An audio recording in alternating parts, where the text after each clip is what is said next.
My job as a night shift security guard in a large office building in Washington, D.C., had always seemed quiet and familiar. Until this night. All I had to do was walk around the building once an hour and keep an eye on the monitors. The rest of the time, I read books or watched movies on my smartphone. The building was locked, and there wasn't even anyone to break in.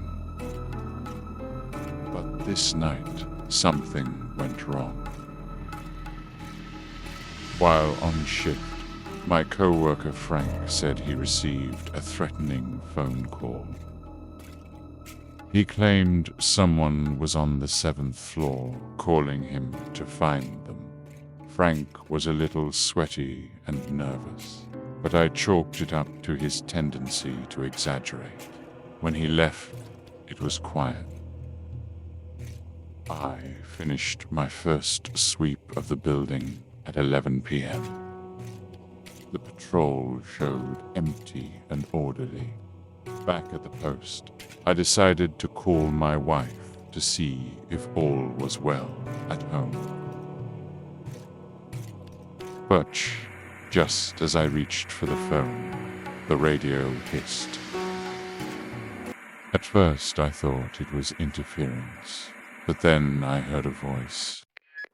You never answered. What floor are you on? The voice was hoarse, with a slight metallic tinge, like it was coming through an old radio machine. I froze, feeling the hairs on the back of my neck stand up. At first, I thought it was someone's stupid joke, but an uncomfortable feeling rose inside.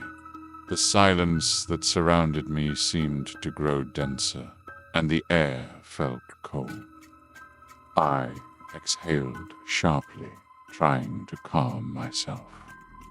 My hand was still shaking as I lifted the flashlight to illuminate the room again. The walls, the empty closets, everything in place. But the feeling that I wasn't alone was growing stronger. The air in the room seemed heavy, rumbling, as if the space was adjusting to someone else's invisible weight. Stepping to the table with the note, I lit it again.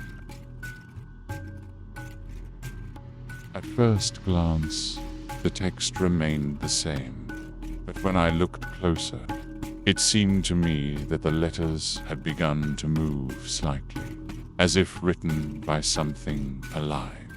I froze. Suddenly, a sound, like the creak of a door opening, came from behind me. I turned sharply, lighting up the hallway, but it was empty. Now, however, the silence didn't seem familiar. It was as if it pulsed, playing at the edge of my hearing, turning the unseen into the real. I stepped into the corridor, feeling each step echo with a deafening thud.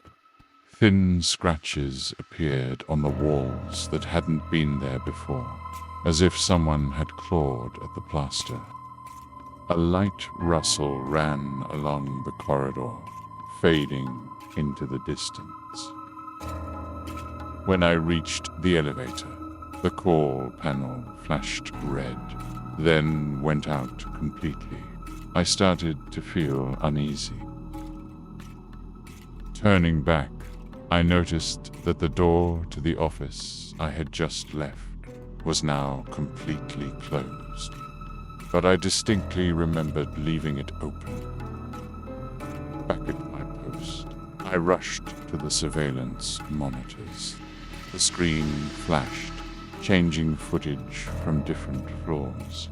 Most of them showed empty corridors, but on one screen, which was broadcasting the 7th floor, I noticed a dark figure. She stood in the middle of the corridor, not moving. Her outline was blurred, as if she were part of the shadows.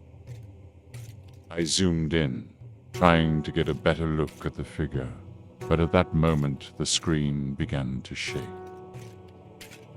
The lines distorted the image, and soon everything was a chaos of pixels. Then the screen went out completely. A low rumble suddenly resounded in the room, as if a huge machine was running somewhere deep in the building. A vibration swept across the floor, making the glass of water on the table shake.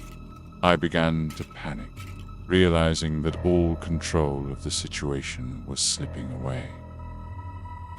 One by one, the cameras began to shut off, leaving me in complete obscurity.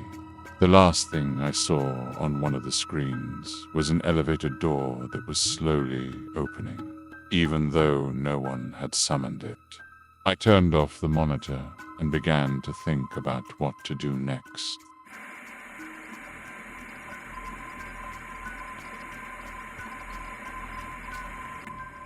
My radio hissed, and a voice came through. You never answered. What floor are you on? The voice was the same as the one in the call.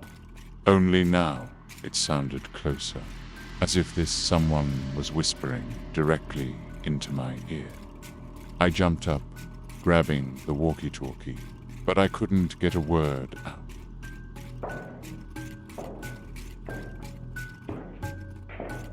Footsteps echoing somewhere in the back of the building confirmed my worst fears. I was not alone. The footsteps came closer and closer, their sound slow and jerky, as if something was deliberately giving me time to realize its presence. The lights in the hallway flickered, then went out completely. All that remained was darkness and the sound of my rapid breathing. Suddenly, at arm's length, I saw a shadow that seemed to move against the light of the emergency lamp. It stopped, as if studying me. In that moment, I realized that none of my skills or experience could have prepared me for what was happening that night.